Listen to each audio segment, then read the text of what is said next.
Welcome back to clean news MP. चलिए देखते हैं मध्य प्रदेश की 25 फटाफट बड़ी खबरों को। इससे पहले आप न्यूज को कहां से देख रहे हैं हमें कमेंट में बताना बिल्कुल ना भूलें।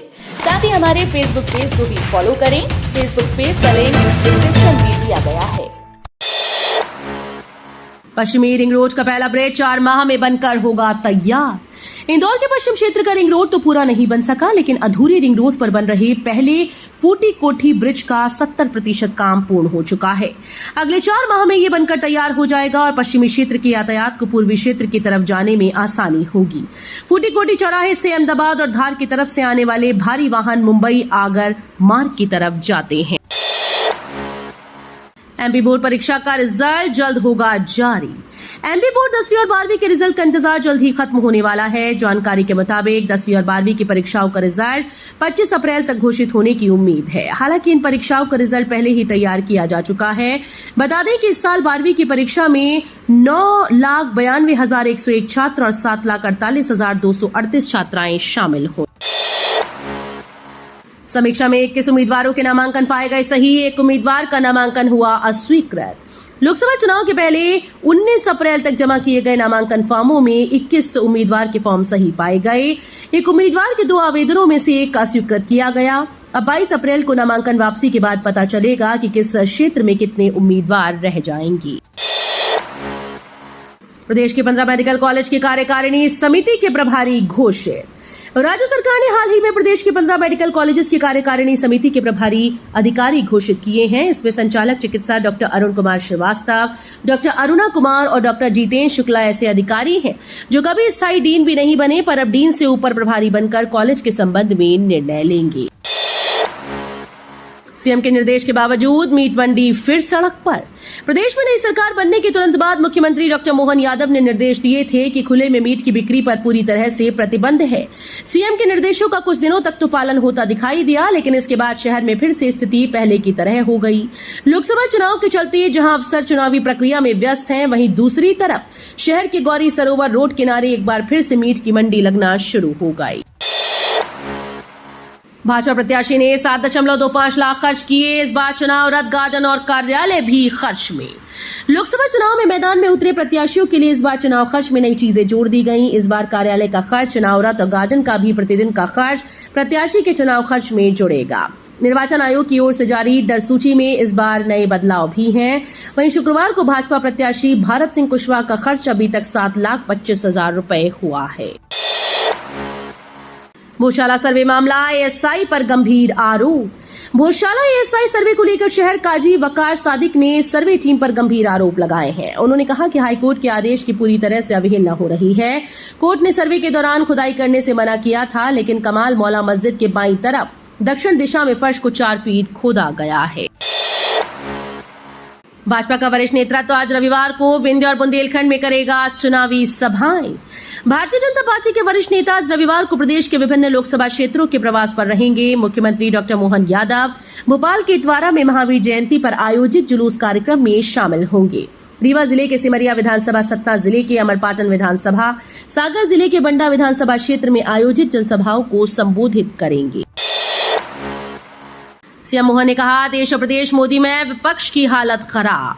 खंडवा में जनसभा को संबोधित करते हुए सीएम मोहन यादव ने कहा, पूरे देश से पीएम मोदी को आशीर्वाद मिल रहा है। पूरा देश और प्रदेश मोदीमय हो गया है।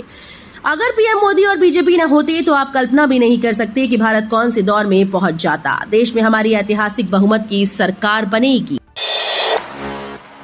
दूसरे चरण की 6 लोकसभा सीटों के 47 विधानसभा क्षेत्रों में से 40 पर कांग्रेस के लिए भाजपा की बड़ी चुनौती।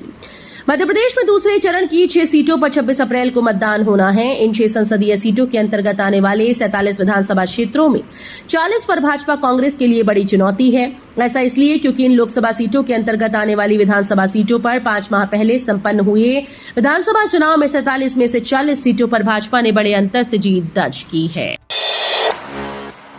भाजपा पर हमलावर हुए कमलनाथ, बोले आपके पास राम मंदिर का पट्टा नहीं, ये जनता के चंदे से भी बना। लोकसभा चुनाव के पहले चरण के बाद पहली बार छिंदवाड़ा के बाहर आए कमलनाथ ने भारतीय जनता पार्टी पर हमला करते हुए कहा कि आपके पास राम मंदिर का पट्टा नहीं है, ये जनता के चंदे से बनाया गया है। बैतूल जिले के अंतर्गत आने वाली आमला विधानसभा के चुटकी ग्राम में कलाम सभा का संबोधन किया गया। इस दौरान कमलनाथ ने बैतूल के लोगों को अपना पड़ोसी बताया। उन्होंने आगे कहा कि मैंने रामू टेकाम को प्रत्याशी चुना है, आपको इतिहास बदलने के लिए मुझ पर विश्वास करना होगा। ज्योतिरादित्य सिंधिया ने कार्यकर्ताओं की मेहनत को सराहा, कहा न मौसम की परवाह न किसी चीज की चाहत। केंद्रीय मंत्री ज्योतिरादित्य सिंधिया ने सोशल मीडिया पर अपने पार्टी कार्यकर्ताओं के द्वारा भाजपा की जीतने के लिए जो मेहनत की जा रही है उसकी प्रशंसा की। हर कार्यकर्ता का हृदय से धन्यवाद दिया। सिंधिया ने सोशल मीडिया पर लिखा कि न मौसम की परवाह न किसी चीज की चाह, बस निस्वार्थ भाव से हमारे सभी कार्यकर्ता लगे हुए हैं और आगामी दिनों में हमारे कार्यकर्ता जिन संकल्पों के साथ कार्य कर रहे हैं वो आने वाले दिनों में फलीभूत होंगे। गर्मी से मिलेगी राहत, सप्ताहांत में बूंदों से भीगेगा शहर में सप्ताह गर्मी की तपिश बरकरार रहेगी। सप्ताह के 5 दिन मौसम शुष्क रहेगा। हालांकि दिन में हल्के बादल छाने के कारण भीषण गर्मी से रहवासियों को राहत मिलेगी। सप्ताह की शुरुआत में गर्मी से राहत होगी। सप्ताह के अंत में 2 दिन बादल छाने के साथ हल्की बूंदाबांदी होने से शहरवासियों को गर्मी से हल्की राहत मिलने की संभावना है। 24 को अक्षय और 25 को शंकर भरेंगे। लोकसभा का नामांकन, मोहन यादव और कमलनाथ आएंगे। इंदौर में लोकसभा चुनाव के लिए दोनों ही प्रमुख पार्टीज कांग्रेस और भाजपा जमकर प्रचार कर रही हैं। 25 अप्रैल को इंदौर में नामांकन का आखिरी दिन है। भाजपा प्रत्याशी शंकर लालवानी इसी दिन अपना नामांकन फॉर्म दाखिल करेंगे। वहीं कांग्रेस के प्रत्याशी अक्षय कांति बम एक दिन पहले 24 अप्रैल को नामांकन दाखिल करेंगे। एमपी में कांग्रेस पर बरसे छत्तीसगढ़ के सीएम साय।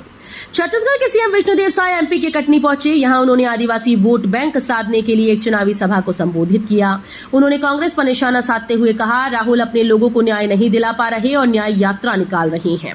बीजेपी की सभाओं में कांग्रेस छोड़कर कार्यकर्ता बीजेपी में शामिल हो रहे हैं। भूपेश बघेल भी लोकसभा लड़ रहे हैं। जब वो सीएम थे तो खूब भ्रष्टाचार किया, गोबर तक खा गए। 2.5 फीट हाइट, देश में सिर्फ 1000। भोपाल सीएम आवास पहुंची पुंगनूर गाय, सीएम ने किया स्वागत।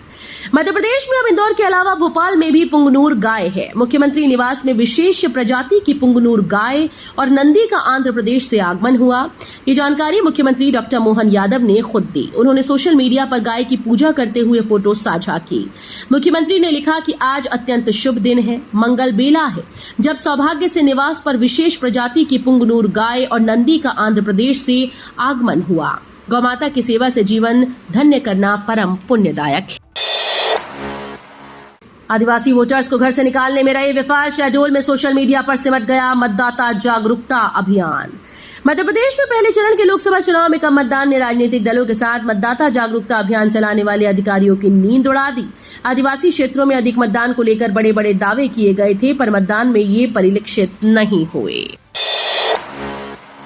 जबलपुर में मतदान की गोपनीयता हुई भंग। मोबाइल प्रतिबंध के बावजूद मतदान करते फोटो वायरल। पहले चरण की 6 सीटों में हुई वोटिंग में कुछ जगह लापरवाही देखने को मिली है। जहां चुनाव आयोग ने मतदान केंद्र में मोबाइल फोन प्रतिबंधित किया था, इसके बावजूद जबलपुर जिले में लोग मोबाइल लेकर मतदान केंद्र पहुंचे। अब सोशल मीडिया में वोटिंग करते हुए फोटो वायरल हो रही है।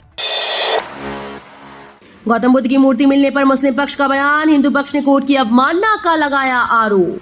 धार गौशाला के हिंदू पक्ष के याचिकाकर्ता आशीष गोयल मीडिया से मुखातिब हुए। इस दौरान उन्होंने मुस्लिम पक्ष के गौतम बुद्ध मूर्ति मिलने वाले बयान पर अपनी बात रखी। उन्होंने कहा कि प्रतिवादी क्रमांक 8 द्वारा कुछ दिनों से लगातार एक मूर्ति निकलने की बात कही जा रही है। इस तरह के कंटेम्प्ट ऑफ कोर्ट की बातें भी हैं। गौशाला सर्वे की गोपनीयता भंग करने का विषय है। आप एएसआई के ऊपर कंटेम्प्ट ऑफ कोर्ट का आरोप लगा रहे हैं। भारतीय नौसेना के नए प्रमुख बनेंगे। सतना के महुराड़ में जन्मे दिनेश त्रिपाठी। भारतीय नौसेना के प्रमुख आर हरि कुमार की सेवानिवृत्ति हो रही है। उनकी सेवानिवृत्ति के बाद 30 अप्रैल को सतना में रामपुर बागेलान के महुराड़ में जन्मे दिनेश त्रिपाठी नए CNS के रूप में कार्यभार संभालेंगे। जनसभा में बोले सीएम मोहन यादव, देश में कमल खिलाने से दुनिया की कोई ताकत नहीं रोक सकती। देश में कमल खिलाने से दुनिया की कोई भी ताकत नहीं रोक सकती। हमारे प्रधानमंत्री के नेतृत्व में दुनिया भारत की तरफ देख रही है।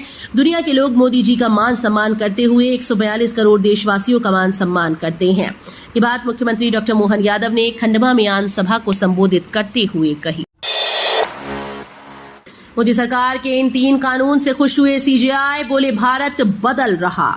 सीजेआई डीवाई चंद्रचूड़ ने देश में 3 नए आपराधिक कानून बनाए जाने की तारीफ करते हुए कहा कि ये नए कानून भारत के क्रिमिनल जस्टिस सिस्टम में अभूतपूर्व बदलाव लाएंगे और पीड़ित पर भी ध्यान दिया जाएगा। नए कानून संसद से पारित होना इस बात का साफ संदेश है कि भारत बदल रहा है। तीनों कानून भारतीय न्याय संहिता, भारतीय नागरिक सुरक्षा संहिता और भारतीय साक्ष्य एक्ट को 1 जुलाई से लागू किया जाएगा। कांग्रेस प्रत्याशी नामांकन जमा कर बोले, बीजेपी के दबाव में काम कर रहा प्रशासन। राम मंदिर पर बोली ये बात। खंडवा में शनिवार को कांग्रेस पार्टी के प्रत्याशी नरेंद्र पटेल ने अपना नामांकन जमा किया। नाम निर्देशन पत्र जमा कर मीडिया से चर्चा करते हुए उन्होंने कहा कि खंडवा की जनता ये तय करेगी कि कौन हल्का है और कौन भारी। वहीं बुरहानपुर में आचार संहिता के उल्लंघन के चलते उन पर दर्ज हुई एफआईआर पर बोलते हुए कांग्रेस प्रत्याशी नरेंद्र पटेल ने कहा कि प्रशासन बीजेपी के दबाव में काम कर रहा है। टेस्ला सीईओ एलन मस्क ने रद्द की भारत यात्रा। पीएम मोदी से होने वाली थी मुलाकात। टेस्ला के सीईओ एलन मस्क भारत की यात्रा पर आने वाले थे। सूत्रों से मिल रही जानकारी के मुताबिक उन्होंने अपनी यात्रा को स्थगित कर दिया। आपको बता दें कि भारत यात्रा के दौरान एलन मस्क की प्रधानमंत्री नरेंद्र मोदी से मुलाकात होनी थी। इस दौरान वो भारत के बाजार में प्रवेश करने की योजना की घोषणा करने वाले थे। दूरदर्शन के लोगों के नए रंग पर शुरू हुआ बवाल। पूर्व बॉस ने कहा ये प्रसार भारती नहीं, प्रचार भारती। दूरदर्शन के लोगों के नए रंग को लेकर विवाद हो गया है। प्रसार भारती के पूर्व बॉस और तृणमूल कांग्रेस सांसद जवाहर सरकार ने इसकी कड़ी आलोचना की। उन्होंने चुनाव से ठीक पहले दूरदर्शन पर चैनल के लोगों का भगवाकरण करने का आरोप लगाते हुए कहा कि ये देखकर उन्हें बहुत दुख हुआ। दरअसल डीडी न्यूज ने हाल ही में एक्स पर एक नया प्रमोशनल वीडियो साझा करते हुए लोगों के नए रंग का खुलासा किया। तो ये थी आज की 25 फटाफट बड़ी खबरें। अगर आपको न्यूज पसंद आई हो तो वीडियो को लाइक और शेयर जरूर करें। धन्यवाद।